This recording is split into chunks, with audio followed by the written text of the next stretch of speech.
राजा अपने राजसी सिंहासन पर बैठा है। उज्ज्वल दिन के नीचे व्यस्त शाही दरबार का नजारा देख रहा है। एक आशावादी व्यक्ति आता है, शाही कृपा की तलाश में और इनाम का सपना देखता है। मैं खुशी से घोषणा करता हूं कि वह सूर्यास्त तक जिस भूमि का चक्कर लगा सकता है उसका मालिक होगा। राजा मुस्कुराहट के साथ घोषणा करता है, शर्त यह है कि अगर वह सूर्यास्त से पहले चक्र पूरा नहीं कर पाता है तो उसे कुछ नहीं मिलेगा।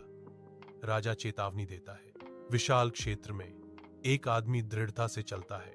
उसके कदम में एक आनंदमय उत्साह है, क्योंकि वह विस्तार को मापने लगता है। सूर्य अपने चरम पर चढ़ता है, तेज छायाओं के साथ परिदृश्य को बदल देता है। खेत अब दोपहर की तेज गर्मी में नहाया हुआ है। वह रुकता है, उसके माथे पर पसीना चमकता है। सूरज और धरती का भार उसे दबा रहा है। एक आवाज फुसफुसाती है। वह सोचता है कि उसे अब वापस जाना चाहिए। धीरज की सीमाओं का संकेत देती है। विस्तृत क्षेत्र में लालच उसे निगलने लगता है। उसकी निगाहें अधिक भूमि पर कब्जा करने पर टिकी हैं।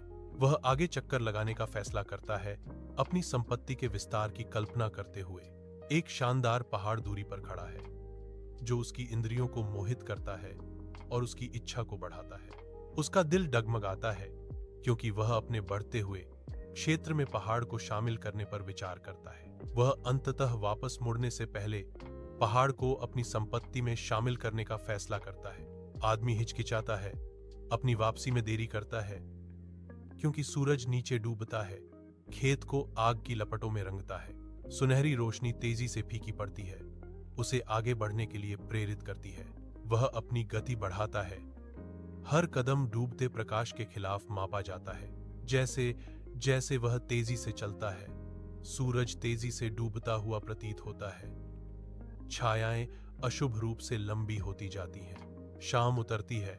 बढ़ते अंधेरे के खिलाफ एक दौड़ शुरू होती है। आग की तरह लाल सूर्यास्त के खिलाफ एक अकेला व्यक्ति दौड़ना शुरू कर देता है। पसीने की धाराएं, सांसें उखड़ती हैं और हर कदम निराशा से भरे पछतावे से प्रेरित होता है। मांसपेशियां जलती हैं, फेफड़े दुखते हैं, लेकिन आकृति आगे बढ़ती है। जो खो गया था उसके वजन से प्रेरित एक आवाज अंदर गूंजती है, एक दर्दनाक विलाप। काश मैं समय पर लौट आया होता। ढलते सूरज की लंबी परछाइयां पड़ रही हैं, क्योंकि आकृति फीकी होती रोशनी के खिलाफ दौड़ती है। पश्चाताप का एक साया। क्षितिज पर सूरज खून बह रहा है। नारंगी और बैंगनी रंग की अंतिम लपटें, जैसे ही